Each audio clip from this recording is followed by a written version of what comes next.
Good afternoon, ma'am, and hi to everyone. I'm Lori Gratella, ang unang magdi-discuss at susundan naman po ako ng aking partner na si Miss Sandra Evangelista. The topic that we will discuss today is all about the nature of small business. So, mag-start na po ako.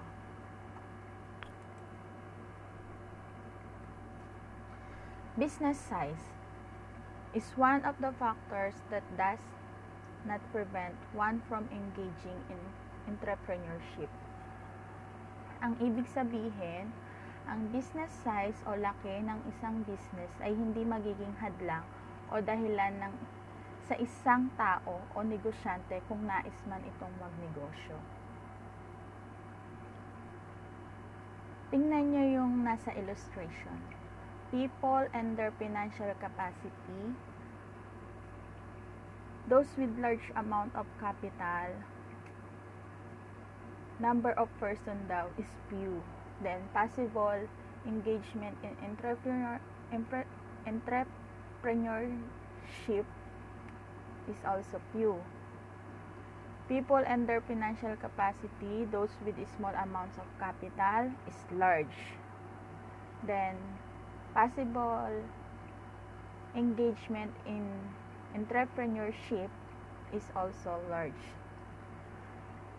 Ipinakikita lang po dyan na yung mga taong may malaking kapital daw po o tinatawag nating mga milyonaryo o may mga kakayahang mamuhunan ng malaki ay kakaunti lamang. Kaya sinabi pong those with large amount of capital is few.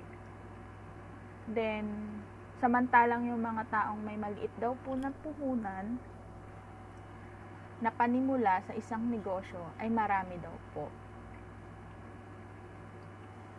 Kaya, ang business size ay hindi po siya hadlang kung nais po ng isang tao na magnegosyo.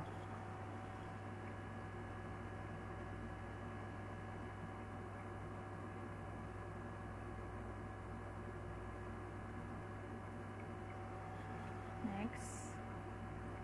The premise is that if small businesses are managed properly, their chances of becoming large enterprises are increased. Since it is well known that large enterprises bring certain benefits to the economy, small business management is an activity worth pursuing. But if many small businesses will not develop into a large businesses, their contribution is still very significant. Ang sinasabi po dito na kahit gaano kaliit ang iyong negosyo, basta raw po napapamahalaan o napapatakbo mo ng maayos, ay malaki ang kanilang chance na lumago at maging isang malaking business. Yung small time business na pagdating ng araw po ay may malaking impact sa ekonomiya ng bansa. Pero kahit di man daw po lumaki ang isang negosyo at manatiling maliit, ay mayroon pa rin po itong malaking impact sa ating ekonomiya. Then, mamaya po i-discuss natin kung ano po yung mga importance ng small business sa ating ekonomiya. Small business.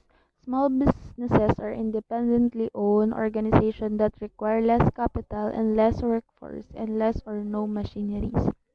Yon, yung sinasabi dito is yung small businesses is karaniwang iisa lang yung may-ari and hindi gaanong kalaki yung capital na nailabas nila sa business and hindi ganon kalaki yung bilang ng employee nila sa kanilang business kasi nga small businesses nga lang sila, hindi nila kailangan ng madaming employee and halos hindi sila gumagamit ng machineries sa pag-operate ng kanilang business kasi kayang-kaya nang gawin ng manpower. Yan. Then, these businesses are ideally suited to operate on a small scale to serve a local community and to provide profits to the old company owners. Yon, even though na small business ka is kayang-kaya mo mag-serve sa local community, mag-provide na needs and wants nila in their daily lives, and in a way na nag-earn ka pa rin ng profit mo sa small business mo. Is like yung Pableyo, di ba? Nagsaserve siya sa local community as a grocery store, in a way na nag-earn pa rin siya kahit maliit maliit lang siyang business. 'Di ba nga nung sobrang liit niya lang as any, tsaka napalago niya na yung business niya. Just to think of it na small businesses lang siya nun.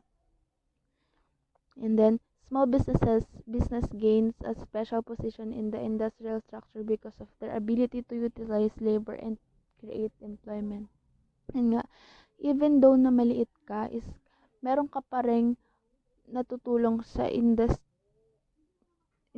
structure kasi kaya mag-offer o magbigay ng trabaho para sa mga tao in a local community. And nai-utilize niya yung labor kasi nga kapag sabay-sabay na nag-operate ang small business on sabay-sabay silang nagbukas ng businesses, nakakapag-offer sila ng trabaho, which is tataas yung percentage ng mga nagkakaroon ng trabaho and mababawasan yung mga unemployed, diba? Yun. Dadako naman po tayo sa 2 approaches of a small business. Meron po tayong 2 approach, which is the market share and the total assets. In market share po, small business may be defined as one which is independently owned and operated and which is not dominant in its field of operation. In market share daw na approach ng isang small business ay maaaring tukuyin ito bilang isang malayang pagmamay-ari at pinamamahalaan ng isang negosyante na kung saan ang negosyo ay masasabi mong hindi pa ganun katatag. Pag sinabi kasi nating dominant, ang ibig sabihin ay matatag o matibay o powerful na yung negosyo na kadalasan nag-e-earn na ng malaking profit. So, pag sinabi nating not dominant, ibig sabihin ay kabaligtaran to. So, ibig sabihin nito, mahina or di pa malakas or di pa ganung katatag yung isang negosyo. Yun po yung tinutukoy dun sa true market share. Then, ang number 2 naman po is yung total asset. Total asset small business may be defined under the total asset approach as one having total asset that fall within a certain bracket. In total asset approach naman po, ng isang maliit na negosyo ay maaaring tukuyin sa pamagitan ng kabuuang asset nito. Kung ang kabuuang asset daw po ba nito ay pasok sa bracket na kung saan matatawag mo siyang small business. So, doon na po papasok yung Magna Carta for Small Enterprises.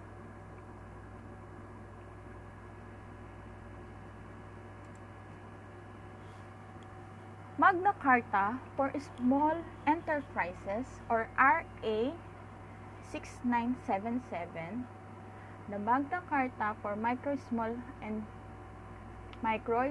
Medium Enterprises, MSMES, is a landmark legislation that defines the current national policy to promote, support, strengthen, and encourage the growth and development of MSMES.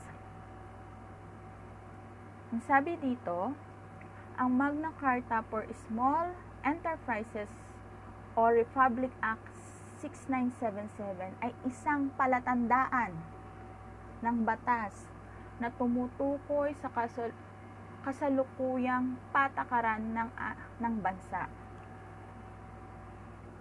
upang itaguyod, suportahan, palakasin at hikayatin ang paglago at pag-unlad ng mga micro, small, and medium enterprises o MSMEs. Tingnan niyo po yung nasa chart. Itong chart na po na to, halimbawa po to. Mula po siya sa Wikipedia Microbusiness of the Philippines.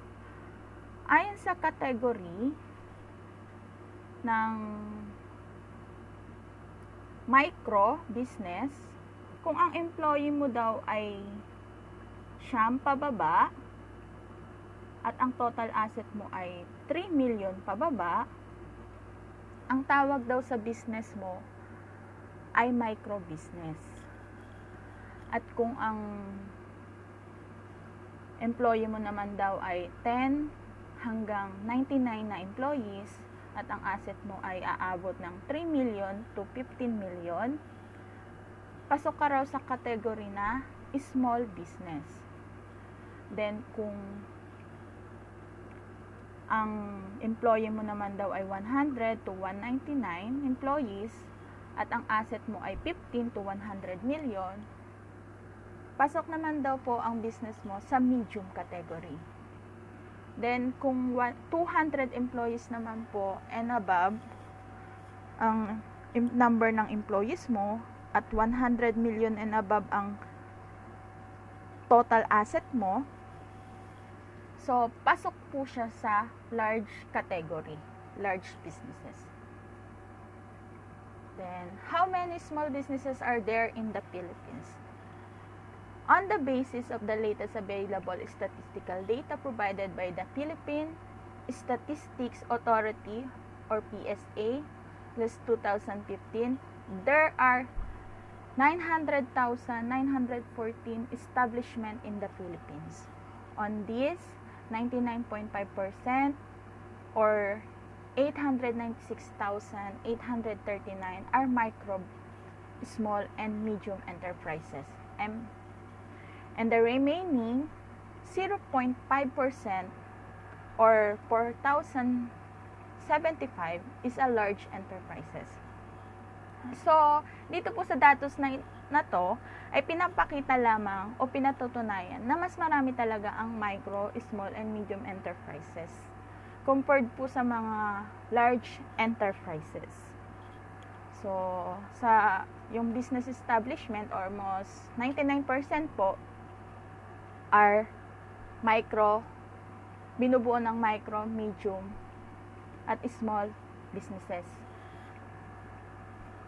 Then, yung remaining 1% po is yung large enterprises or businesses.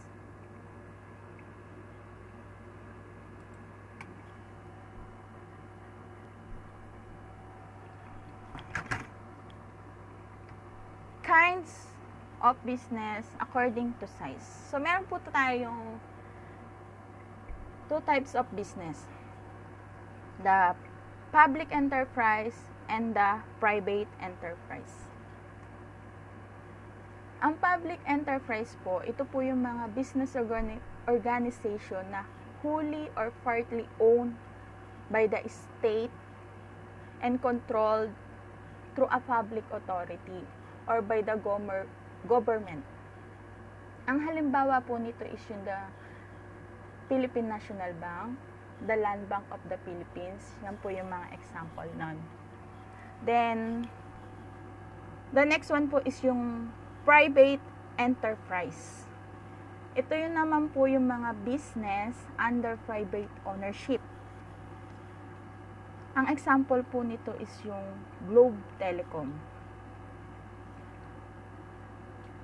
Under po ng private enterprise, naroon po ang micro business, cottage business, small business, medium business, at large business.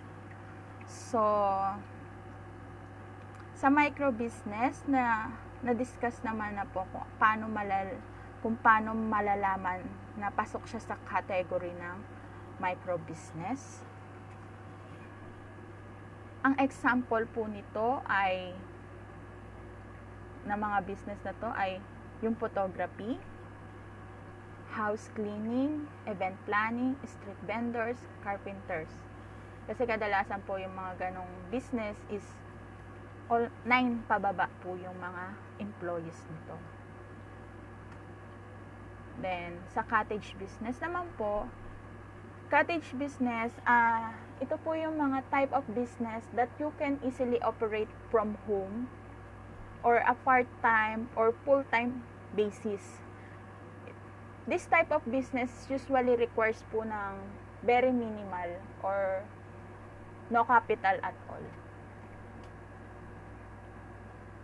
Making it po very easy to start and run them. So, ang halimbawa po nito is yung basket weaving o yung mga handicraft po na gumagawa ng basket sa bahay lang. Yan. Then, pottery, paggawa ng mga paso, blanket making, yan po. Then, sa small business naman po, diba yung category niya kanina is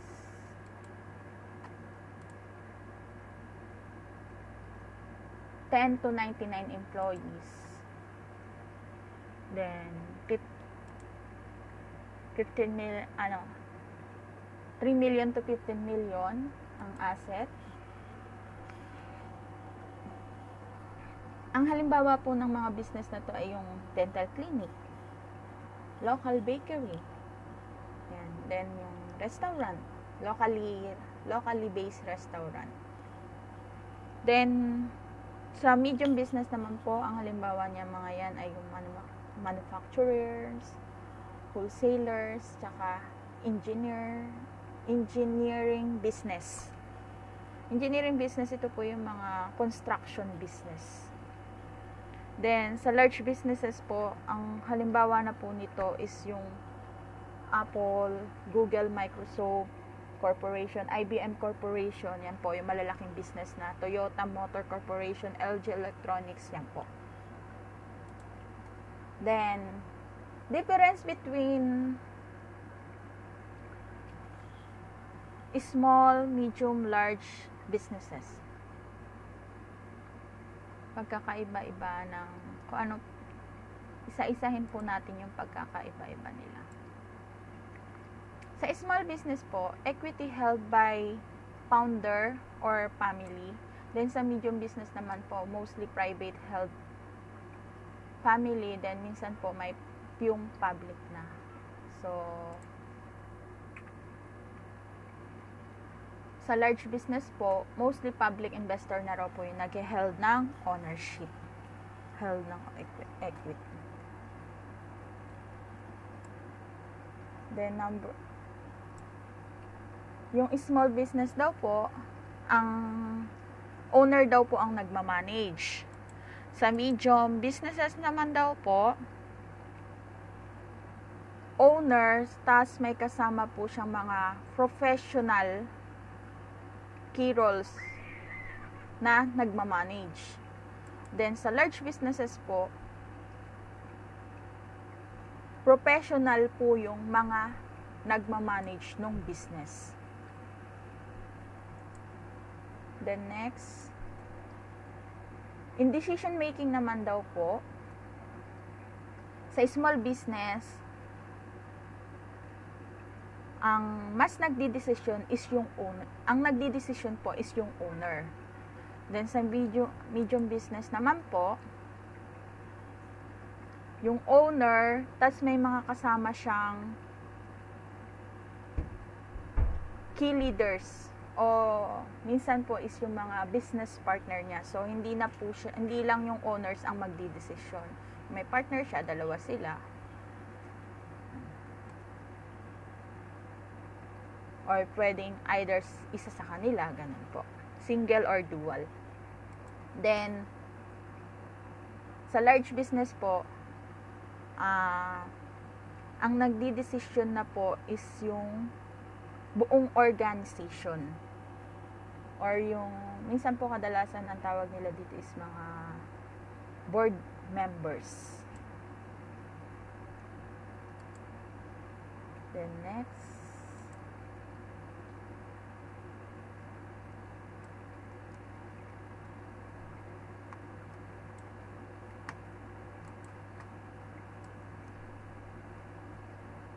nawala.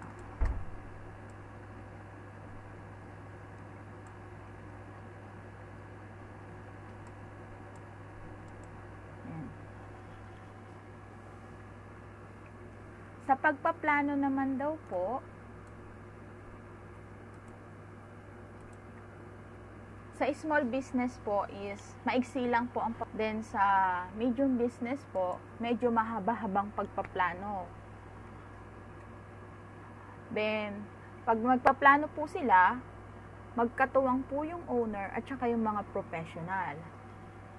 Then, sa large businesses po, mahaba at mabusising pagpaplano na raw po yung ginagawa. Hindi na basta-basta.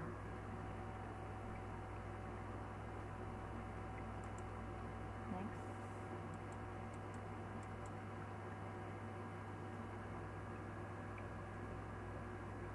Informal process. Sa small business po, ang informal processes daw po, mostly people get things done. Or madali lang daw pong gawin o easy going. Madali ang desisyon po. Informal process. Pero doon po sa medium business, formal process po ang ginagawa. Then sa large business po, formal structure and process.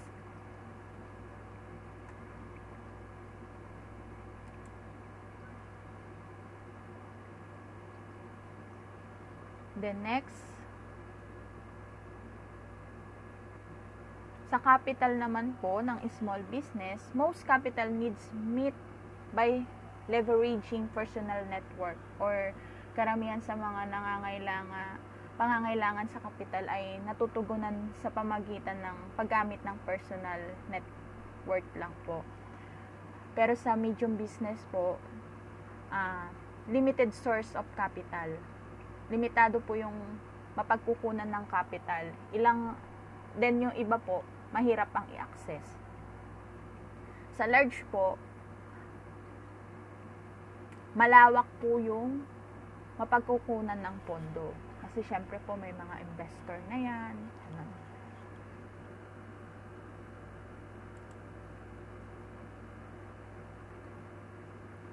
Then next po, sa customer base naman po,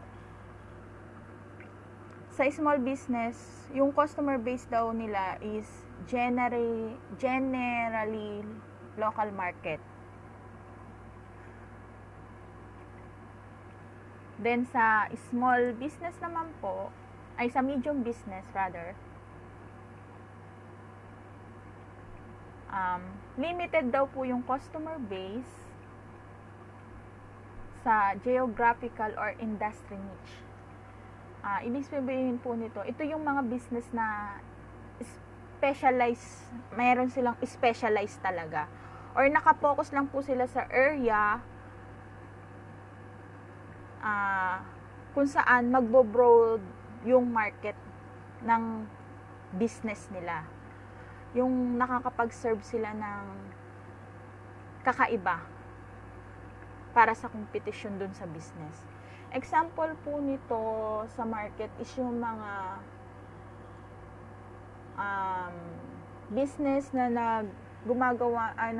nag-o-offer o gumagawa ng mga women's shoes na para lamang po siya sa mga plus size women. Kasi 'di ba po may mga babae na malalaki po yung paa. Kasi usually ang size na mabibili mo sa market is size 5 to size 10. Minsan po yung size 10 mahirap pa. So, yun po. Yung above, yung 11 to 14, size 11 to 14, yun po. May mga ganun pong business na nakapokus sila sa mga plus size shoes. O kaya naman po yung mga May business na nakapokus sila sa shoes pa rin, pero focus lang sila sa nurses shoes, ganun. O kaya sa mga transgender shoes. Wala na silang ibang minamanufacturer kung hindi. Yun, ganun lang. Yun po yung ibig sabihin ng limited customer base. Then, sa large market naman po, syempre, sa large market, diverse market, many global with diverse customer. Ibig sabihin, globally po yung market. Yung business reach different customer globally. Kahit anong lahi po o culture man yan, is masaserban nung business. Yung po ang pagkakaiba-iba nila. Then, last is sa opportunity naman po, sa personal development opportunity, sa small business daw po is limited lang. Limitado po siya sa mga oportunidad sa pag-unlad ng mga tauhan. Pero sa medium business daw po, yung personal development daw po is limited to key employees. Yung mga tinatawag po nating key employees, ito po yung combination ng mga taong may skills at saka mga well-experienced person.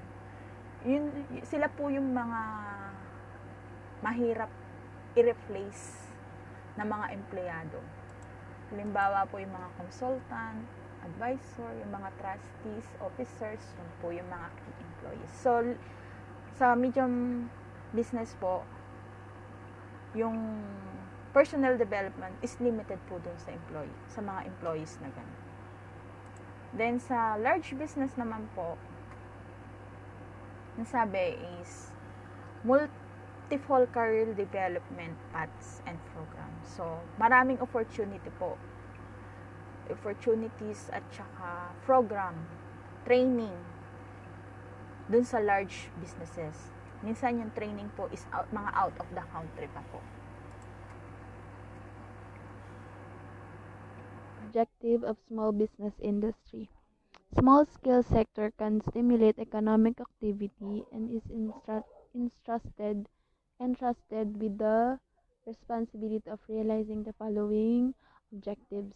First, to create more employment opportunities with less investment. Yan nga, even though na small businesses ka, kaya mo pa rin mag-offer ng trabaho, ng opportunity na makapagtrabaho yung mga unemployed na maliit lang yung capital na nagagamit mo. Yung mga small businesses, like yun nga, as yung Pableo, di ba? Kahit maliit na grocery store lang sila noon, is nag-offer sila ng trabaho sa mga tao, which is nakatulong sa kanila kasi nga, nagkaroon sila ng opportunity na makapasok, magkaroon ng trabaho. Second, to remove economic backwardness or rural and less developed regions of economy. Para maiwasan yung rural poverty, yung paghihirap ng yung paghihirap ng isang lugar kasi nga walang gaanong nag-ooperate ng business sa isang lugar. Yun yung sinasabi na rural poverty, which is hindi lumalago yung community nila kasi walang nag-ooperate na business sa kanila. Yun natutulong ng mga small businesses and big businesses sa isang community. Kaya nilang ma-develop yung isang lugar para mas gumanda yung community and mas umunlad yung community ng isang lugar. Kasi nga, kunwari, sa isang lugar, province, may nagtayo ng small businesses.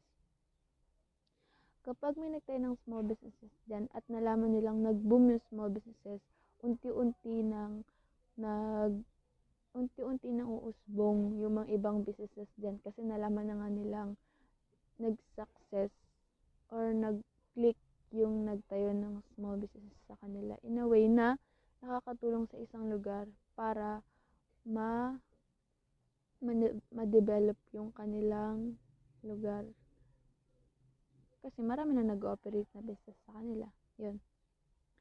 Next, to mobilize and ensure optimum utilization and of next, to reduce regional imbalance. Yan, regional imbalance, yun nga yung kapag napapag-iwanan yung isang lugar na hindi sila umuunlad, hindi sila nade-develop kasi nga walang businesses na nagtatayo sa lugar nila. Like yung parang isla-isla ganun, 'di ba? Kulang sila sa infrastructure, kulang sila sa schools, kulang sila sa mga electricity, kulang sila sa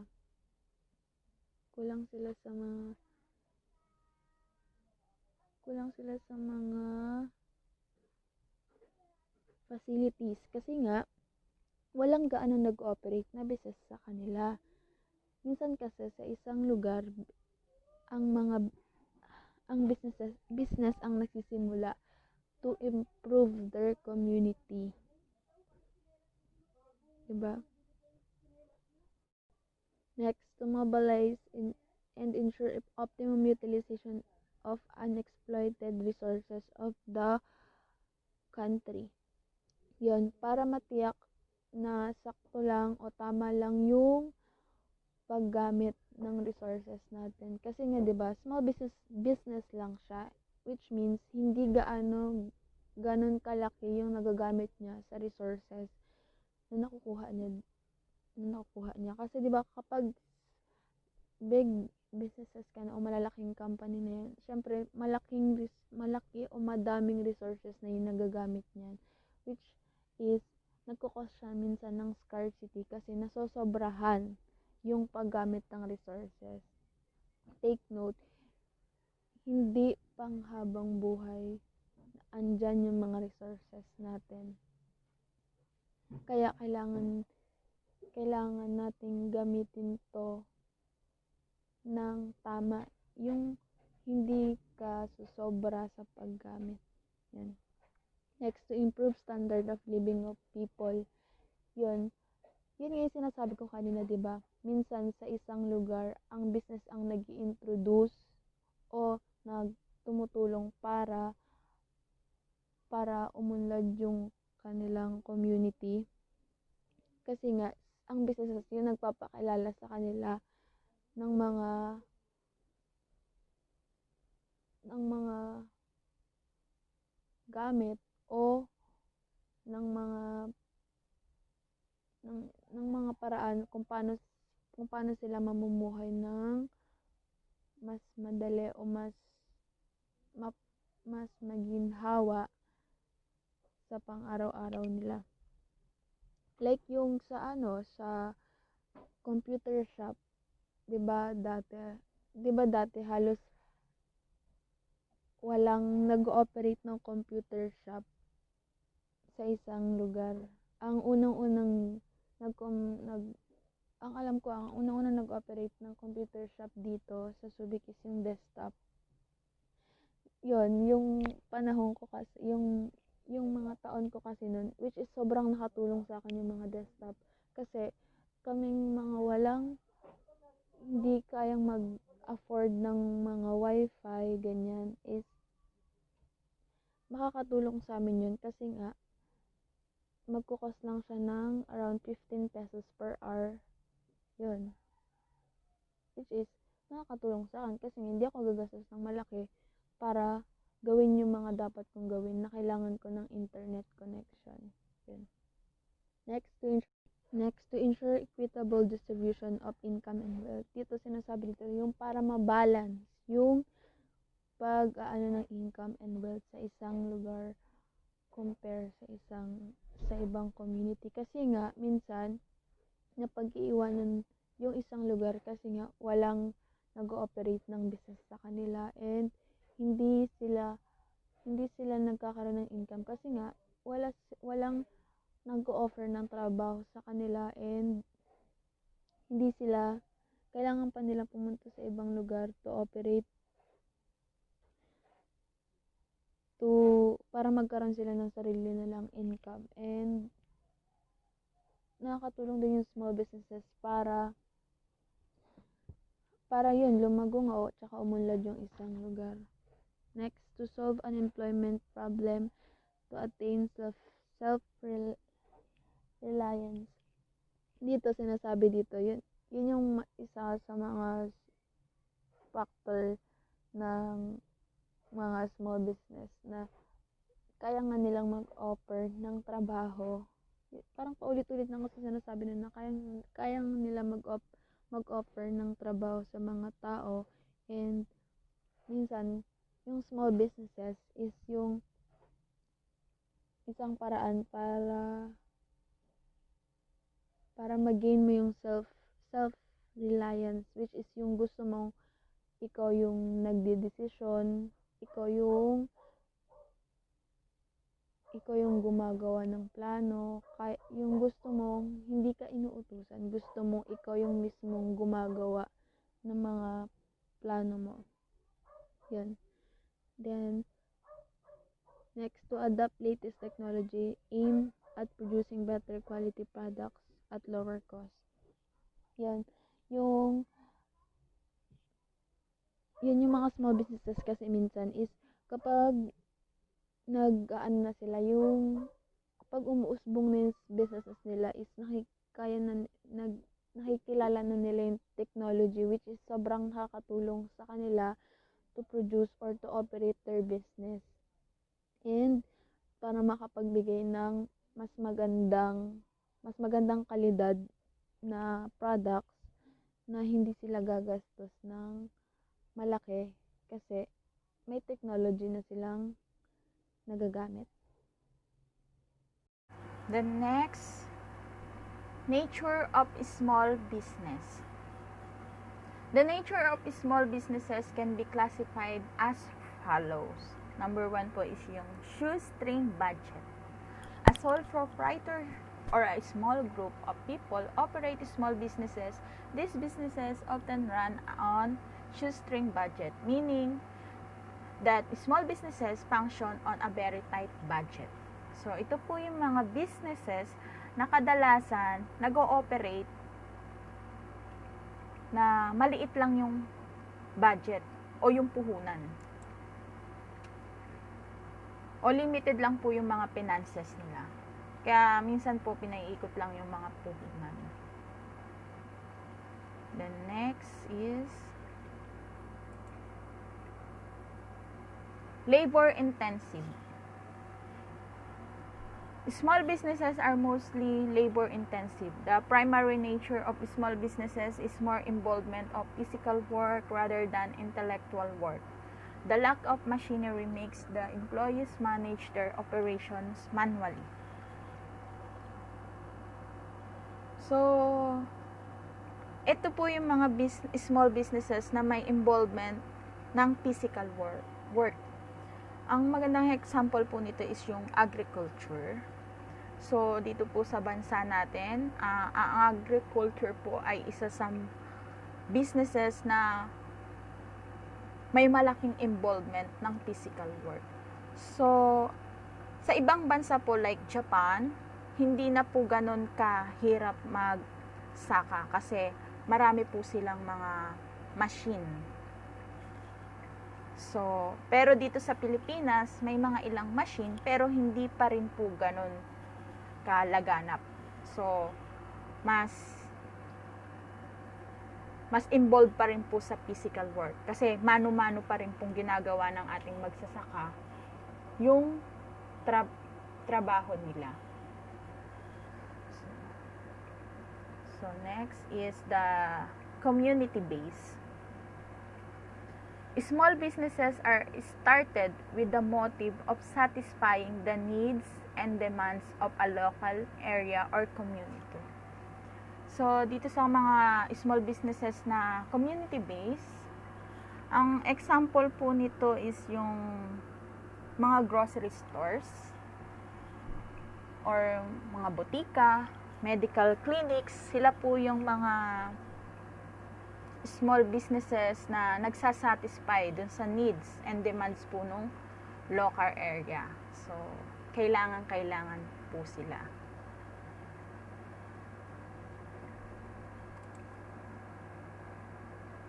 Then, next is the type of business na small manufacturing businesses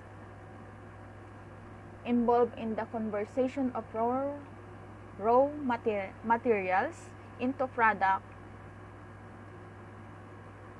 needed by society. Pag sinabi po nating raw materials, ito po yung mga pinaka-basic materials that is used to produce goods to finished products. Example po dyan is yung bakeries. Ang basic material po na ginagamit nila sa paggawa ng product ng mga bakeries o nila sa tinapay is yung harina. So, yung harina is yung raw materials, the basic materials. Then, example pa po dyan is yung tricycle sidecar assembly shop. Ang raw materials po niyan is yung stainless or yung mga galvanized. Then, the bagaong manufacturers. Raw materials po is water, fish, and salt, sea salt. Then, yung mga restaurants, local-based restaurants. Next. Kasama rin po sa nature of small business types of small business ang small service business. So, ito po yung mga enterprise that provide works performed in an expert manner by an individual or team for the benefits of the customers. Kasama dyan yung business services. Example na yung accounter firm, janitorial service, security service, andyan din yung personal services, the massage parlor, voice lesson, tutoring service, ganyan. Then, repair services, auto repair shop, watch repair shop, tumbling service. Sa entertainment naman po and recreation, andyan yung mga movie houses, resorts, at saka yung mga billiards. Then, hotel and motels. Kasama rin po sa small service business ang educational service. Then, next is the wholesaling business, or wholesaling is the sale of merchandise in a bulk to a retailer for prepackaging and resale in smaller quantities at a higher price. The buyer of wholesale merchandise sorts, reassembles, and repackages it into smaller quantities for direct retail sale to consumers. Due to the quantities purchased, the wholesaler can charge less per item. The retailer sells at a price that reflects the overall cost of doing business. So, wholesaling, in Tagalog, pamamakyaw.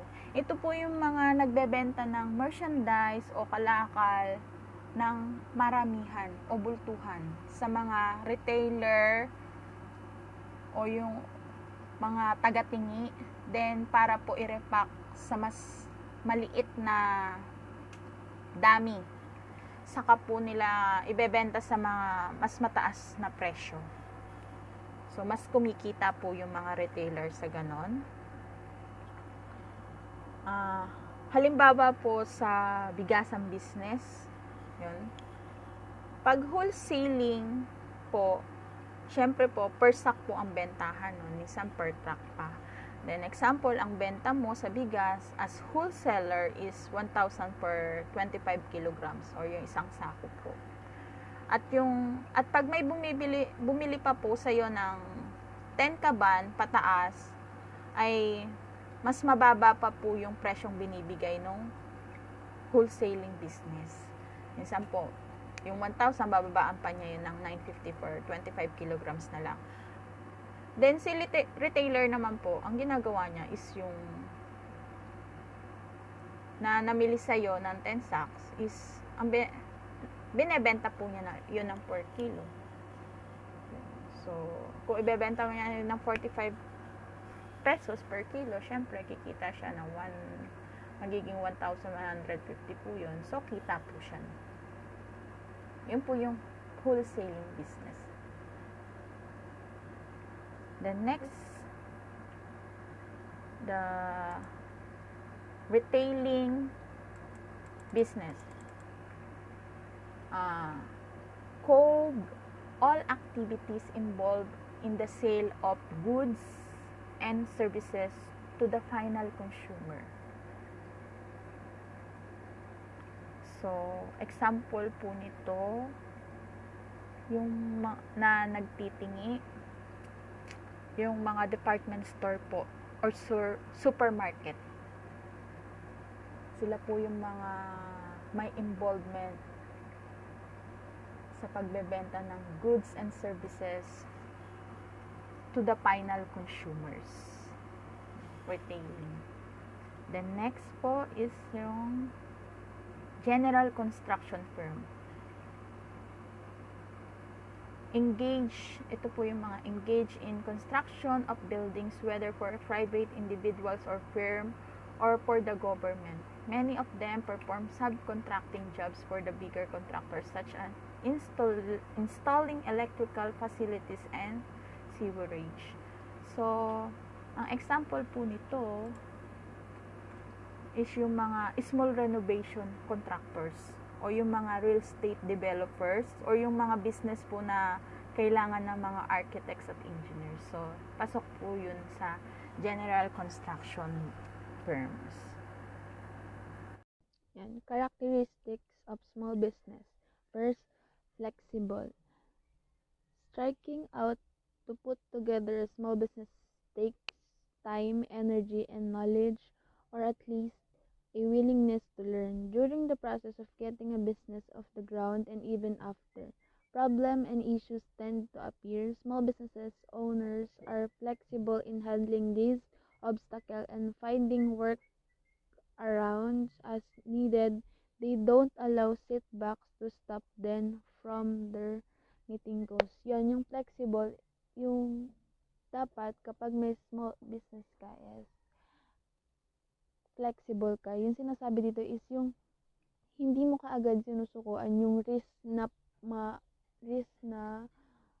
pupunta or maaano ng business mo. Dapat willing kang matuto and willing kang ibigay yung time and energy mo sa business mo. And dito parang sinasabi na dapat isa kang risk taker. Kasi nga, sa business, hindi mawawala ang risk. Pwede siyang mabawasan or pwede mo siyang hindi mo ma-eliminate yung risk sa business. Kasi ang risk is isa sa mga nakakatulong para mas lalong tumatag yung business. Kasi nga, in a way na kahit anong risk na yung dumating sa'yo sa business mo is kayang-kaya mo na siya i-handle. Collaborative. Small business owners know how to effectively delegate tasks to people within their organization. Yun. Yung kapag small business owners ka, dapat alam mo kung paano mo mai-handle o maibibigay yung mga tasks sa mga employee mo within your organization. Yung kailangan mong meron kayong good communication with your employees and good relationship with your employees and your team. They also know how to build successful relationship with everyone they contact through their business. Yan nga, yung good communication is key para magkaroon kayo ng effectively. Yung good communication is isa sa mga factor na nakakatulong para mas gumaan yung trabaho o mas mapadali o mas mapabilis o mas mapalago yung business mo. This includes partners, their management team, employees, vendor, consultant, and customers. Yan, kailangan mga ng good relationship sa kanila in a way to boost your business and to boost your production, your service. And the ability of managers to collaborate and delegate gives a small business the opportunity to experience growth. Yan, isa nga siya sa factors para mapalago yung business mo. Kasi kapag may good relationship ka sa mga employees mo, isa yan sa mga dahilan kung bakit nagsasucess ang isang business. Kasi dapat tinuturing mong family yung mga employees mo kasi nga sila yung they are the one who help you to produce or to provide or to operate your business. Next, proactive. Entrepreneurs are proactive. They have initiative and they are ready to use it to further their business. They look for opportunities to improve their companies, such as implementing services or marketing products that allow their business to stand out from the competition. They are also open to opportunities that can help them expand their current business into new areas. Yan nga, kapag business owner ka is kailangan proactive ka. You look for the success of your business. Yung nag-iisip ka kung paano mo papakilala sa market yung product or services na ino-offer mo sa mga tao and paano siya mag-stand out sa competition. You seek for the best marketing. Kasi para mapakilala mo yung business mo is dapat meron kang marketing strategy na pupukaw sa attention ng mga customers mo. And kailangan kapag small business owners ka, kailangan you seek for the success of your business. Nakikita mo yung business mo na mag-expand, nalalaki na makikilala ng mga tao, and naiisip mo na magkakaroon ka ng expansion sa iba't ibang lugar. Yan. Self-reliant. Part of the reason people start a business is because they desire to be self-reliant. Rather than work for someone else, they want to have control of their future. They don't look to others to make decisions. Instead, they make decisions on their own. They realize that the quality of their future is to a large extent within their controls. Ito yung isa sa mga characteristic ng small businesses or big businesses kaya sila accessible. While running a small business offers owners the ability to set their own schedule, it is important to ensure products, service, and knowledge are accessible to customers. Customers want things as quickly as possible. Yan nga, dapat kapag may business ka, dapat accessible ka in a way yung kayang alam agad ng mga consumer mo na, kila Sandra to. Business to nila, ganyan, business to ganyan. And yung time mo is accessible para sa mga consumer mo. Yung kasi mas gusto nila yung andyan na kaagad, bibilihin na lang nila. Yung ganon. yung madali kang mabilihan, madali kang mapuntahan, yun lang naman yung sa accessible. Tapos, yung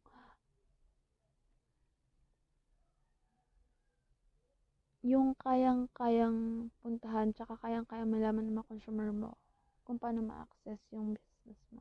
Yan. Energetic.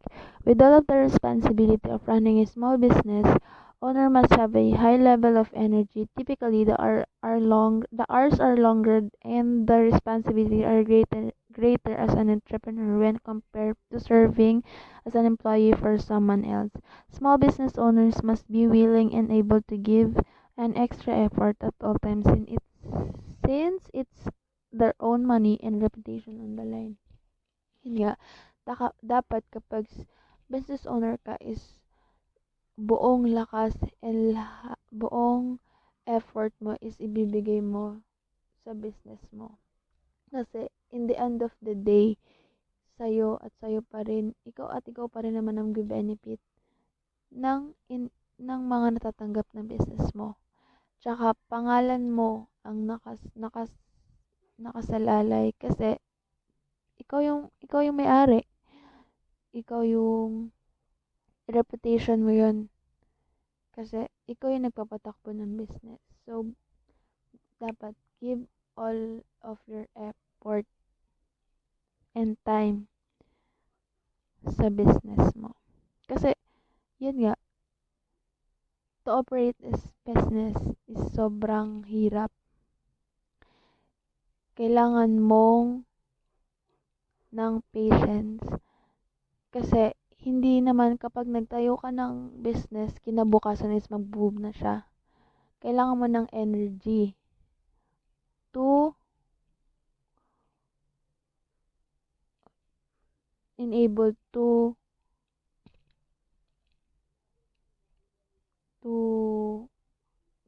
have a successful business. Daring. Launching a small business is risky. Even if the business owner has carefully examined all angles of the ventures to give himself some assurance of success, nothing is certain. Small business owners have to willing to take a certain amount of risk in the face of possible loss. Yan, yung pagtatayo nga ng business is hindi madali. Kahit nagawa mo na lahat ng mga feasibility, ng mga business plan, hindi mo masasabi yung panahon, hindi mo masasabi yung araw, hindi mo masasabi yung oras na pagdadaanan ng business mo. Kasi pwedeng may mangyari sa mga oras na yun. Pwedeng may mangyari sa mga araw na yun, sa buwan, sa taon na yun. Pero dapat open ka rin sa possible loss. In a way na kayang-kaya mong tanggapin yung loss mo, pero kayang-kaya mong solusyonan din. Kayang-kaya mong mabawi o kaya alam mo sa sarili mo na mababawi ko yung loss. Alam mo, nakakayanin mo yung risk na dadating sa business mo. Kasi ngayon nga, hindi araw-araw is a lucky day. May mga araw na risk na dadating sa'yo na kailangan mong malagpasan, na hindi mo pwedeng sukuan kasi doon nakasalalay yung buhay ng business mo. Next is the economic importance of small business. Number 1, it provides economic opportunities for entrepreneurs. Paano? Napapalakas ng mga small business ang paglago ng ekonomiya sa pamamagitan ng pagpapakilala ng mga makabagong teknolohiya, produkto, at mga serbisyo. Ganon. Then, syempre, dahil dito, nagkakaroon po ng mas mataas na competition mula sa mga negosyante na meron ng mga firm sa o yung meron ng mas malalaking negosyo. So, ganun po nagkakaroon ng mas malaking opportunities. Then next is provide products and services to consumers. So, example po nito are yung mga product that are bought by individuals or households for personal use o yung mga final goods like po nung clothing, foods, and kasama rin po yung mga jewelries. Yan. Isa po sa importance na small business. The next is supply product and services to other businesses. So, yung mga raw materials po, finished parts or services na kailangan ng other businesses to operate, to grow at kumita. So, ano po yan parang B2B or business to business. Small businesses, magsusupply po siya sa other businesses. So, yun po yung tinatawag na B2B.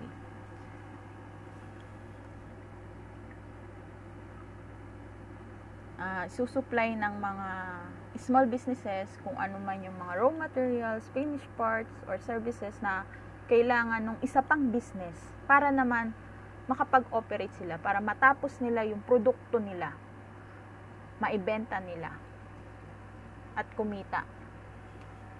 Yun po yun. The next importance of small business is to distribute products and services to other businesses. Ito po, example po nito yung mga retail services. Retailer po, between po sa manufacturer and consumer. So, nagdi-distribute sila ng product tsaka services to other businesses.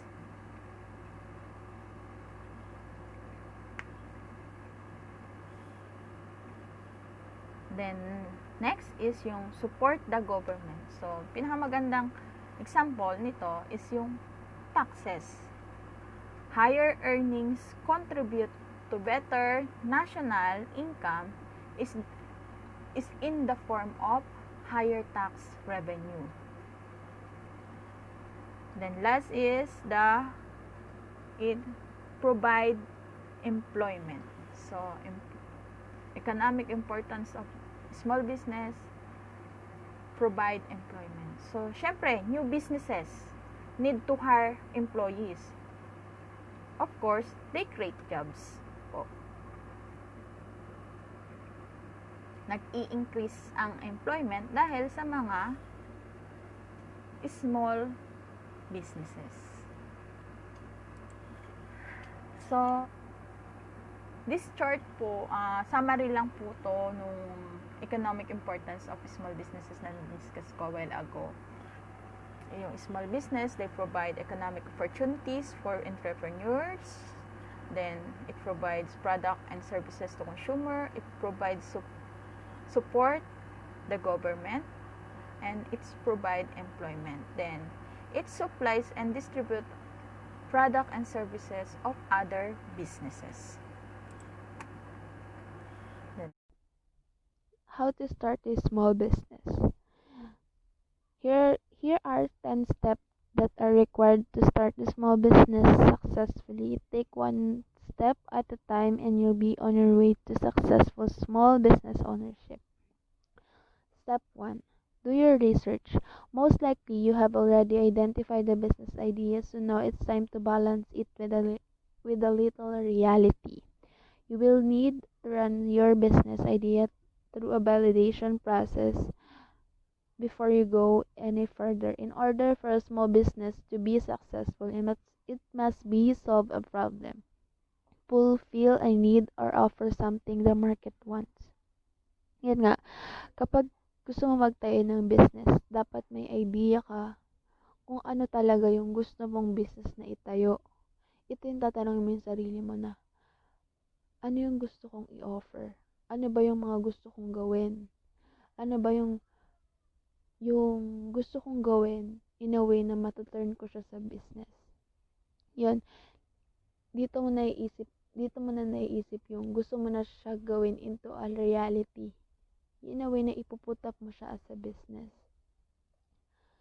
In a way nakikita ka, in a way na mapapakilala mo siya sa market, and in a way na gusto mo yung ginagawa mo. Kasi mahirap magtayo ng isang business na hindi mo gusto yung ginagawa mo. Isa kasi sa factors kaya nalulugi ang isang business. Kasi hindi mo gusto yung ginagawa mo. Minsan kasi natatayo ang isang business kasi alam niyang kasi alam niyang malaki ang kita. Malaki ang kita in a way na a short period of time. Sinasabi ko is yung panandalian lang yung kita niya. Panandalian lang yung pagkakilala ng product niya, ganon. Step 2, you need a plan. Step 2, make a plan. You need a plan in order to make your business idea a reality. A business plan is a blueprint that will guide your business from the startup phase through establishment and eventually business growth, and it is must have for all business. Yan, importante nga to sa pagtatayo ng business kasi ang halos lahat ngayon na karaniwan is hindi na sila gumagawa ng business plan. Basta-basta na lang sila nagtatayo, which is cause for a bankruptcy or nalulugi sila, ganun. Kasi madaming kasi nakapaloob sa business planning, which is dun mo maiintindihan kung paano mo papaikot yung business na itatayo mo, kung paano mo siya yung idea is maitaturn mo siya sa reality, kung paano mo magagamit yung mailalabas mong pera, kung saan mo siya itatayo, kung paano mo maipapakilala sa market yung product na gusto mong ibenta, and kung paano mo mapapalago yung business na gusto mong itayo. Kasi sa business plan, doon nakapaloob yung executive summary, products and service, market analysis, market strategy, financial planning, and budget. Sa executive summary kasi, dito nakapaloob yung company leadership, yung mga employees mo, yung operation ng business mo, and kung saan mo itatayo yung business mo. Sa product and services naman, dito nakapaloob yung kung magkano yung presyo ng product mo, kung yung product, yung lifespan ng product mo, and kung magbe-benefit ba yung consumer mo sa product or services na i-offer mo. And dito rin nakapaloob yung kung paano mo ginagawa yung product mo, kung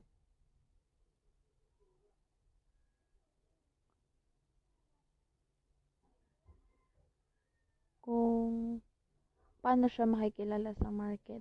Yan. Market analysis. Dito naman nakapaloob yung sino yung target market mo. Kung paano ka makikilala sa market, kung paano ka makikipag kompetensya sa ibang businesses, kung paano ka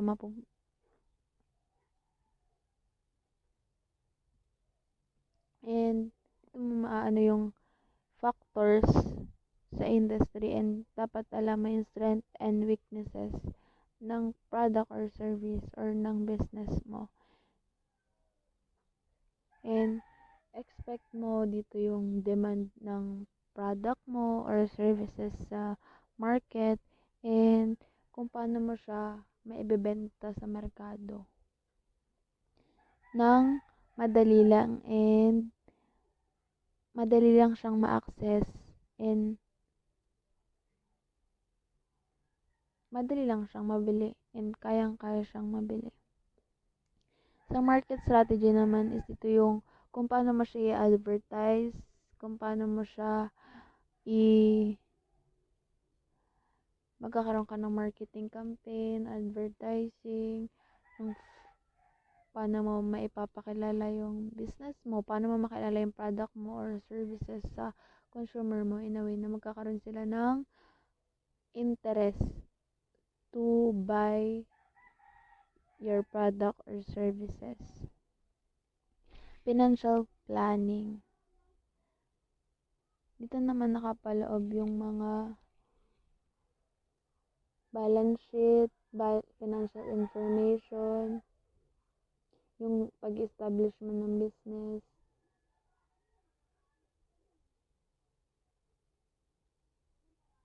and yung kung paano mo may handle yung pag-angat ng business mo, kung paano, kung gusto mo ba magpapasok ng investors para mas lumaki yung business mo, kung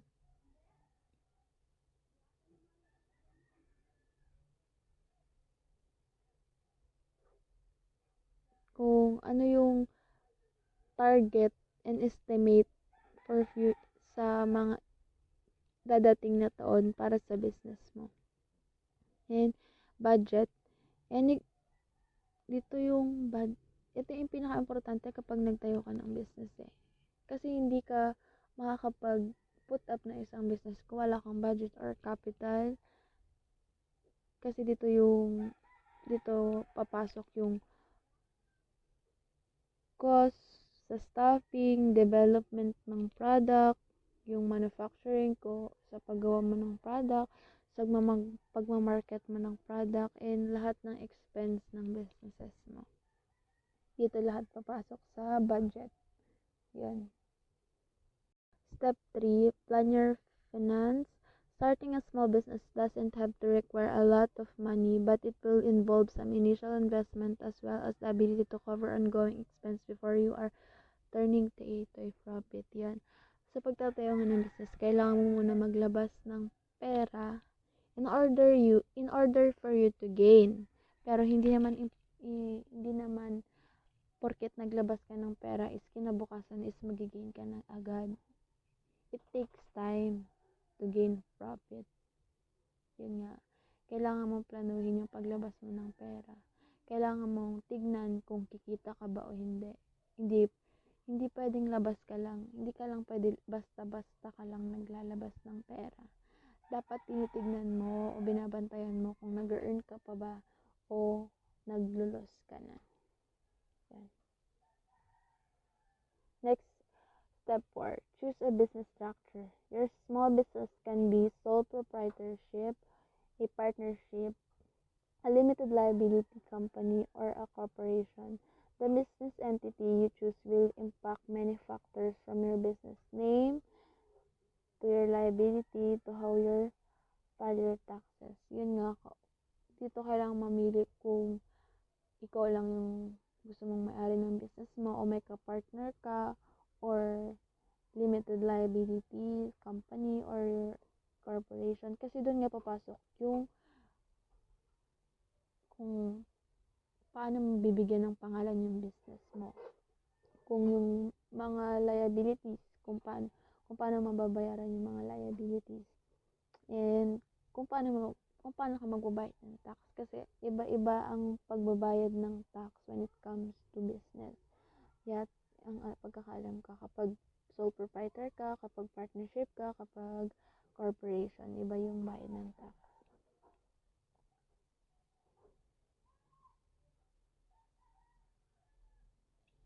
Next, pick 5.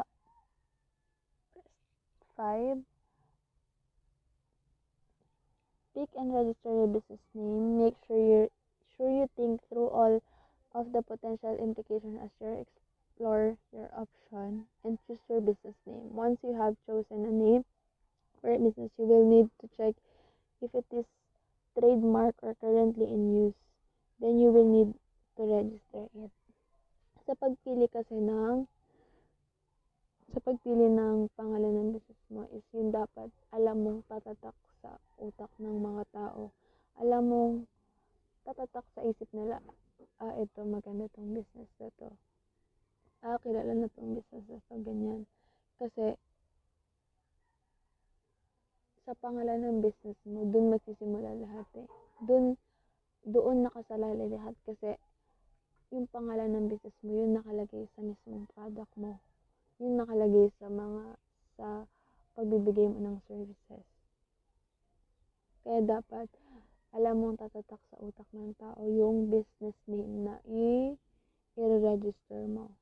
And then, kailangan mo rin siya i-check kung meron kang kaparehas o wala. Kasi pag niregister mo yun, dapat wala kang kaparehas. Even katunog, ganyan. Dapat wala. Next. Step 6. Get license and permits. Paperwork is part of process when you start your own business. There are variety of small business license and permits that may apply to your situation depending on the type of a business you are starting and what you are located. You will need to search what license and permits apply to your business during the startup process. Sa pag-a-apply daw ng license and permit is it depends kung anong klase ng business yung meron ka, i-start mo, and kung saan ka nakalocate. Yung pag-register ng sole proprietor business is first you register a business name at the Department of Trade Industry. Yung mga kailangan mo doon is yung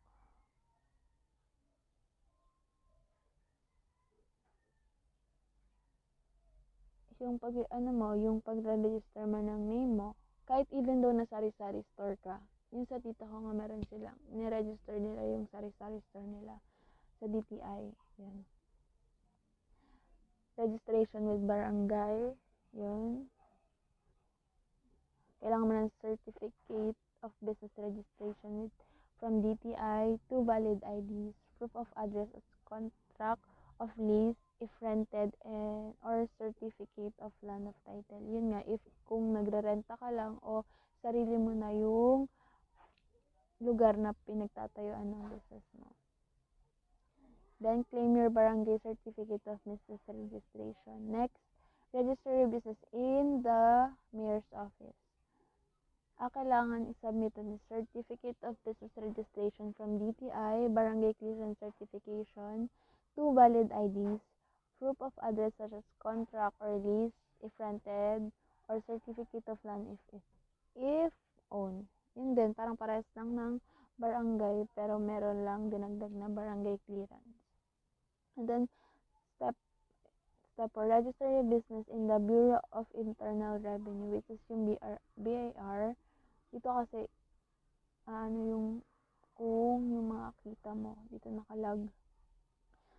Kailangan sa pag-register ng business sa BIR is yung Certificate of Registration from DTI, Barangay Clearance, Mayor Business Permit, Proof of Address at contract lease if rented, or Certificate of Land Title if owned. Valid IDs if applicable. And then, kailangan mo nang bayaran yung pag-register mo doon. And registration your book account and receive invoice. Claim recipient of registration. Yun nga, meron kayong log ng ng revenue nyo araw-araw. Ganun yung sa tita ko pinakita niya sa amin. Yung, even though na sari-sari store ka lang, kailangan nakalag yung, yung revenue mo araw-araw. Kasi nakaregister ka sa DTI, BIR, meron ka mayor's permit, meron kang barangay permit. Yun. Yun yung sinasabing paperwork. Next, choose your accounting system. Your accounting system is unnecessary in order to create and manage your budget, set up rates and price, conduct business with others, and file your taxes. You can set up your accounting system yourself or hire accountant to take away some of guesswork. If you decide to get started on your own, make sure you consider the questions that are vital when choosing accounting software. Yun nga, kailangan may accounting system ka. Kasi dito, makikita yung rates ng products mo, yung prices, and yung mga taxes na binabayaran mo. And dito mo rin makikita yung mga expense and income mo. Kung ano na ba yung business mo, kung kumikita ba o hindi, kung marami ka na bang nailalabas na pera, kung nababawi mo pa ba yung pera ang mga nilalabas mo, and kailangan yung i-hire mo accountant is yung may tiwala ka talaga sa kanya. Yan. Next is set up your business location. You will need to think about your location, equipment, and overall setup. Make sure your business location works for the type of business you will be doing. You will also need to consider if it makes more sense to buy or lease your commercial space. Dito is kailangan mong isipin kung saan mo ilalagay yung business mo. Kung saan yung business mo madaling i-access, madali mapagbilihan, tsaka madali nilang makikilala na ito yung business ng ganyan na lumago na. Tsaka importante rin yung pagpili mo ng lugar. Kasi kunwari nasa sa Davao ka. Sa Davao ba yung mga Muslim? Hindi ka Davao o Marawi ganun. Tapos magbebenta ka ng baboy. Hindi siya appropriate kasi hindi sila kumakain ng baboy. Dapat, yung alam mong pagtatayo ng business mo is yung alam mong kayang bilihin ng consumers mo. Katulad yun dito sa Subic. Diba yung bago yung jug merong nagtayo dyan eh. Diba nagtayo sila dyan ng business nila. Tingnan mo lagi silang nakasil kasi nga dito sila nagtayo sa local. Alam naman nila na hindi karamihan yung tao dito. Hindi katulad sa Olongapo na maraming tao na pwede mag-consume. Importante yung pagtatayuan mo ng business mo kasi dito may consider kung accessible ba siya sa mga consumer mo, kung afford ba ng mga consumer mo yung product na ibebenta mo dun sa community na pagtatayuan mo, and kung gusto mo ba ang bumili o magrenta lang ng pagtatayuan ng business mo.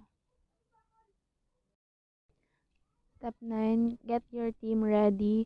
We'll be hiring employees. Now is the time to start the process. Make sure you take the time to outline the positions you need to fill and the job responsibilities that are part of each position.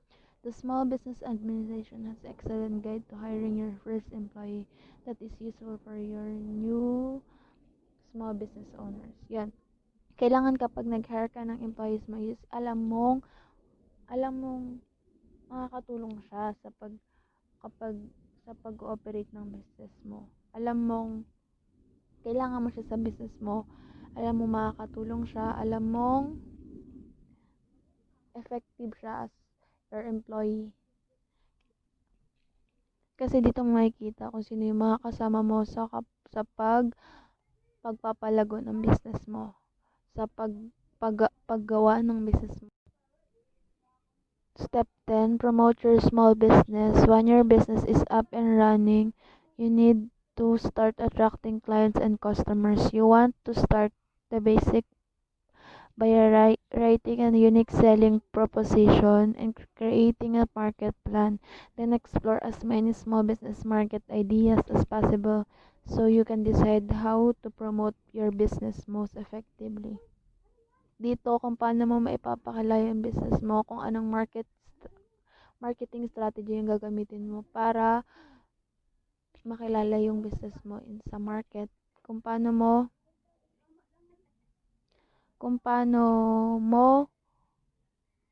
ka makakasali paano mo maiaangat yung business mo sa competition.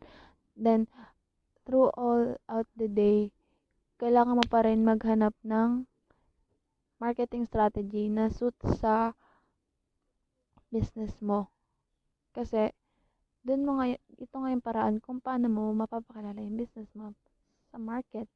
Kung paano nila makikita yung benefits, kung paano nila makikita yung ng product mo, kung paano nila makikilala, kung paano nila mapapatronize yung product mo. Yan. Next is strength of small business.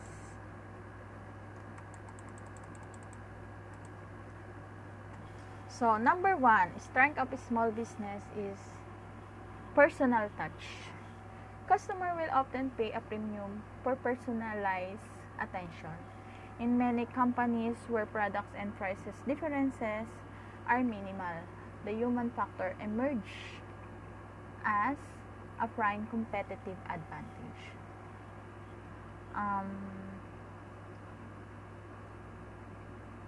Example po yung mga repeat or loyal customer. Pagka sinabing personal touch, minsan po, try to get their number.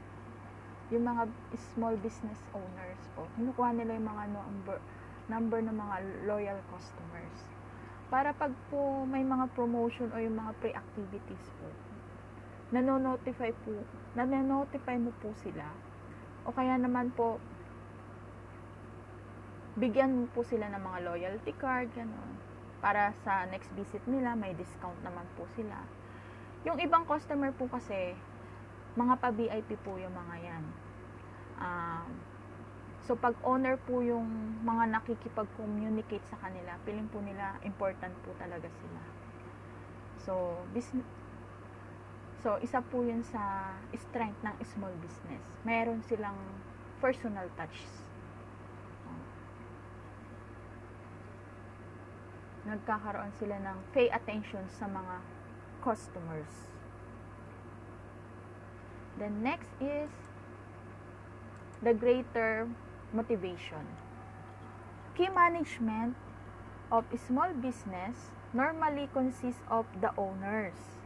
They work harder, longer, and with more personal involvement. Profits and losses have more meaning to them than salaries and bonuses have to the employees of a multinational company. Ang mga owner po ng small business ay mas masisipag po. Mas nagtatrabaho po kasi sila kasi syempre wala silang salary o mga bonuses na aantayin. Dahil bawat kikitain po nila ay nakadepende kung gaano kalakas kumita yung negosyo nila. Kaya kailangan mapatakbo nila ng tama at ayos. Kaya di po sila pwedeng tatamad-tamad. Kasi para di sila malugi. So, talagang namomotivate. The next is greater flexibility. A small businesses has the prime advantage of flexibility. A big company cannot stop operation without opposition from organized labor or even increase the price of their products without possible intervention from the government. Ang big business daw po ay di pwedeng huminto sa operation o production. Kasi pag huminto sila, tsak maraming mawawalan ng kita, lalo na yung mga tinatawag nilang daily rate employee na no work, no pay. So, hindi basta-basta pag napagod ka, mag-manage, magsasara ka. Then, di ka rin pwedeng basta magtaas ng presyo. Kailangan laging may intervention or involvement sa government bago ka gumawa ng hakbang. Sa small business is kabaligtaran nun yung prime advantage po.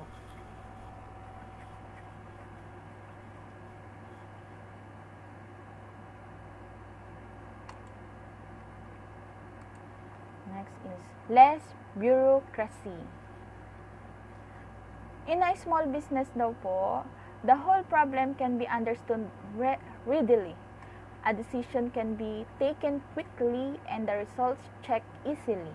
But in a multinational company, bogus management structure can lead to delay in taking action and bureaucratic influences. So, bureaucracy means excessively complicated administrative procedures or protocols. So, it means a company that operates by a set of predetermined rules. So, sometimes po kasi, or madalas, this set of rules is cause pa po ng delay ng production. Unlike po sa mga small business o yung mga simple lang po ang mga rules. Kaya yung mga problema, madali pong nasusolusyonan. Hindi po katulad sa mga malalaking business na ang dami pong protocols, daming procedure, administrative procedures. So, imbis na masolusyonan ng madali, mabilisan yung problema, hindi po. Kasi, ang dami pa pong kailangan sundin na rules. Na mga procedures, na mga standards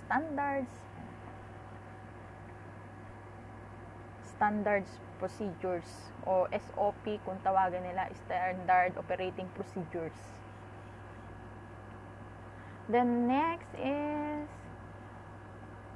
the weakness of small business. Weakness na tayo. Financial limitation. Small business find it difficult to get enough funds for their operation. Unlike multinational, they do not receive red carpet treatment by financiers when asking for a loan. So, nahihirapan ng maliliit na mga negosyo, isa yun sa mga weaknesses niya, na makakuha ng sapat na pondo para sa kanilang operasyon. Di tulad po ng mga malalaking negosyo na may red carpet treatment. Importante po sila. Special o mga VIP kung tawagin. Sa small business po, limited ang nag-o-offer. Minsan wala pa. The next is the high direct cost. A small business cannot buy raw materials, machinery, or supplies as cheaply as a large company or obtain large procedure economies of scale. Yung maliliit pong negosyo, hindi po sila nakakabili ng mga materyales na mura tulad ng mga isang malaking kumpanya. Kasi di naman po ganun karami yung bibilhin nila. Syempre, compare mo dun sa mga malalaking kumpanya na wholesale ang price kung bentahan sila. So, isa po yun sa weakness. Then, lack of credibility. The public accept a large company's product because its name is well known. A small business needs to struggle to prove itself each time it offers a new product or enters a new market. Its reputation and past success in the marketplace seldom carry weight. So, meaning, kakulangan. Ang ibig sabihin po nito is yung kakulangan ng kredibilidad. Yung mga maliliit na negosyo ay madalang tangkilikin dahil syempre, nag-uumpisa pa lang at di pa ganong kilala yung mga pangalan. Di tulad po ng mga negosyo na kilala na sa market yung mga name.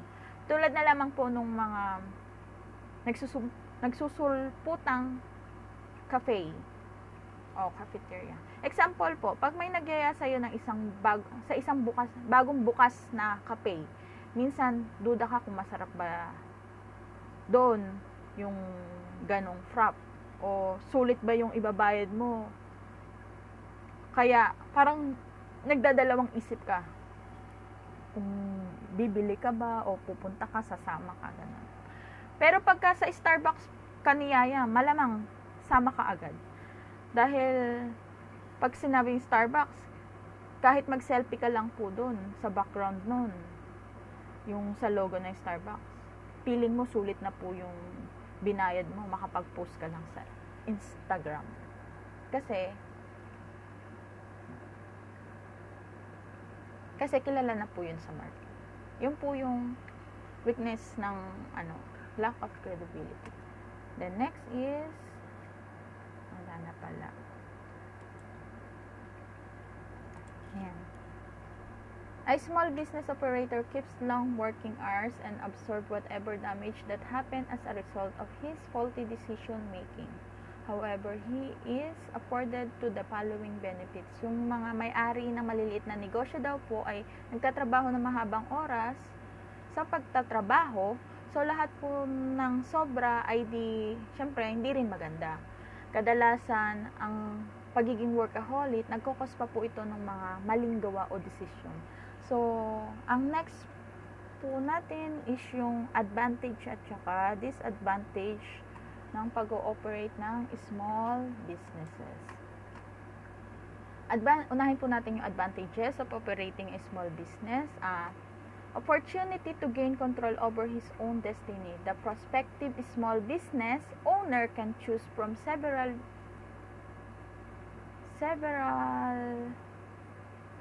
business opportunities that would like to take advantage.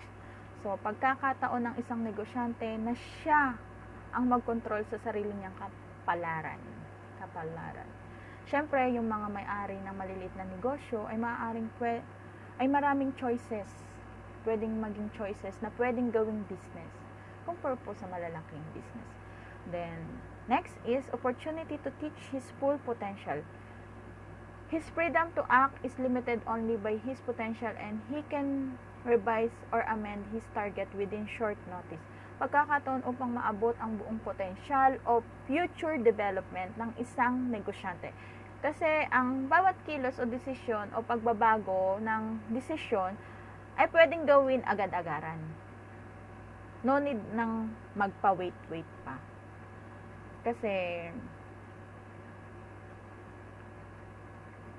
magpa-wait pa ng mga approval. So, yan. Next is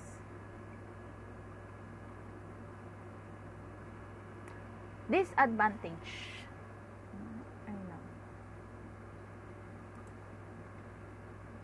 Disadvantage of operating small business. Number 1 po is yung opportunity, ay advantages pa rin pala.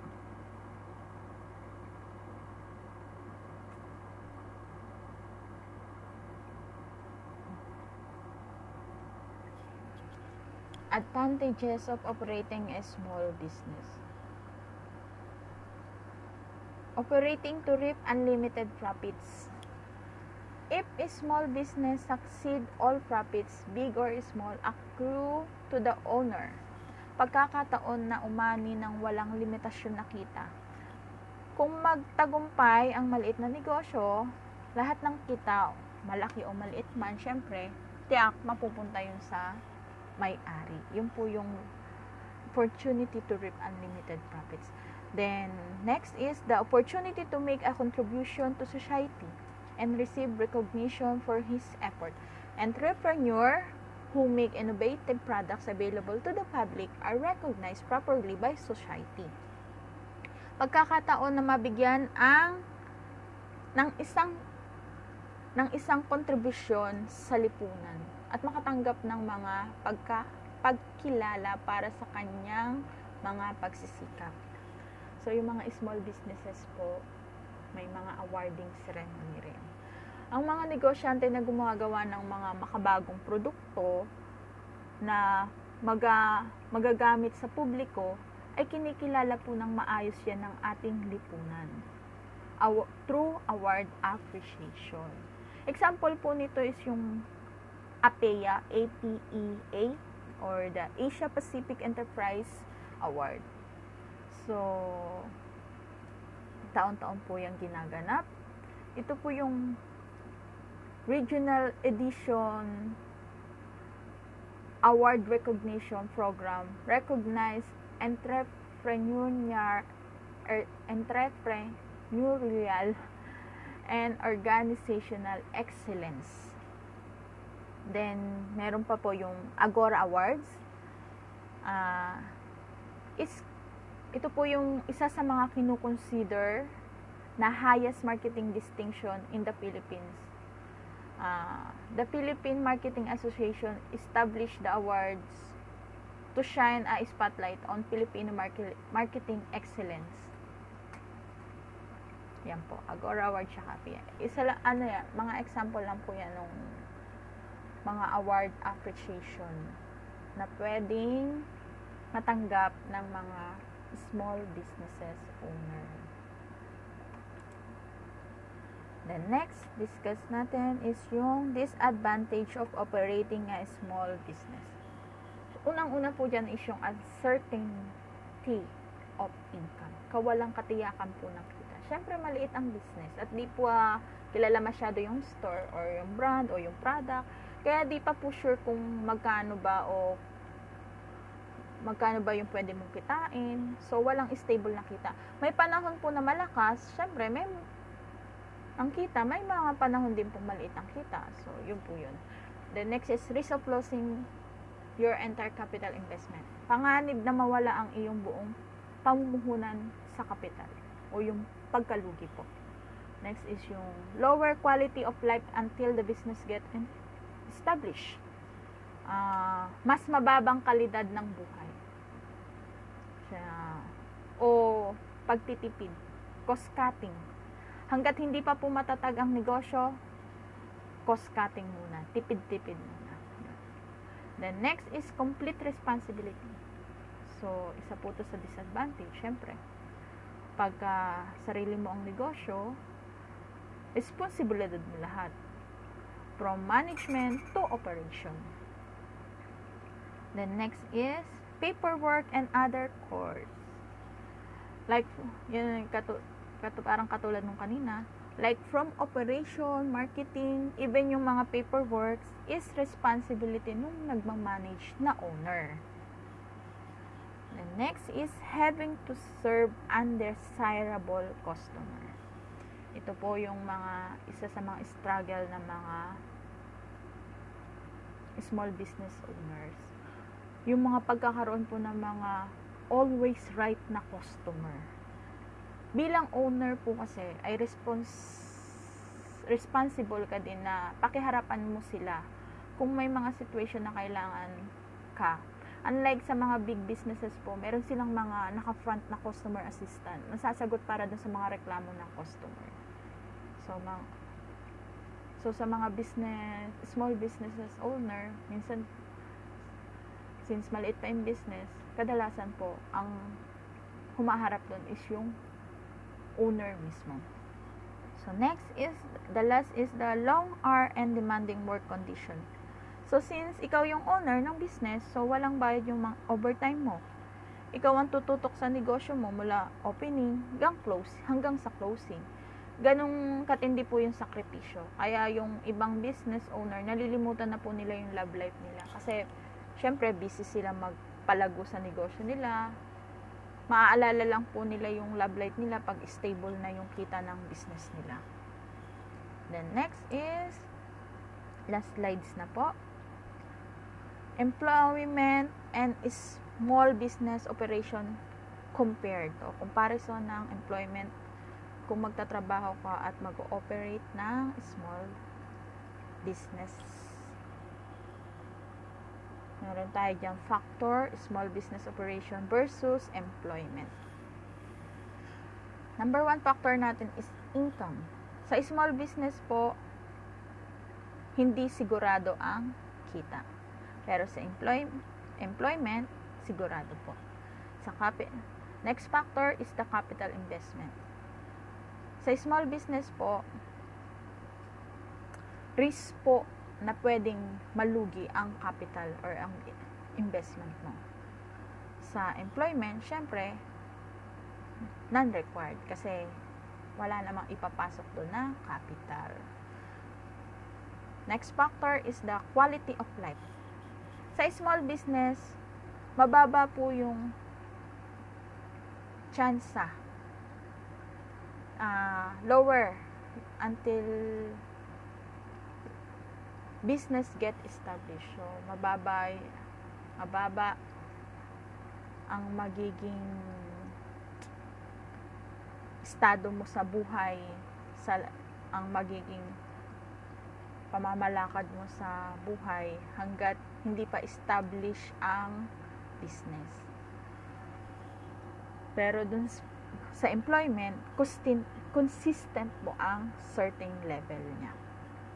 Kasi yung sahod mo dun consistent basta pumapasok ka. Then next factor is the true responsibility naman po sa small business operation. Complete po siya or all-encompassing, sabi nga kanina, lahat responsibilidad mo. Then sa employment, syempre restrict lang siya sa one job. Kung ano lang yung trabaho mo. Then next is yung ng factor is yung gain control over his own destiny. Sa small business operation po, meron yun. Yung gain control over his own destiny. Pero sa employment po, wala. Sa next is reach his full potential. Sa small business po, meron. Pwede mong ma-reach yung full potential mo. Samantalang sa employment po, walang ganun. Sir, kadalasan consistent po. O umangat ka man, konti lang. Then sa next is reap unlimited profit. Sa small business operation, merong ganon. Pwede kang kumita hanggang gusto mo. Unlimited profit. Sa employment, walang ganon, syempre. Lalaki lang ang sahod mo pag mag-overtime ka. Pero pagka minsan meron yung tinatawag silang monthly base, hindi bayad ang overtime. Kasi nakapix na yung sahod. Mag-overtime ka at hindi, bayad ka na. Yung mga ganun po. Then, next is make contribution to society and receive recognition for his efforts. So, sa small business po, may mga recognition. Then, sa employment po, limited lang. Kadalasan kasi sa employment, ang kadalasan marireceive mong award dyan is Perfect Attendance Award, Loyalty Award. Pag naka 15 years ka sa trabaho, meron kang Loyalty Award, ganun.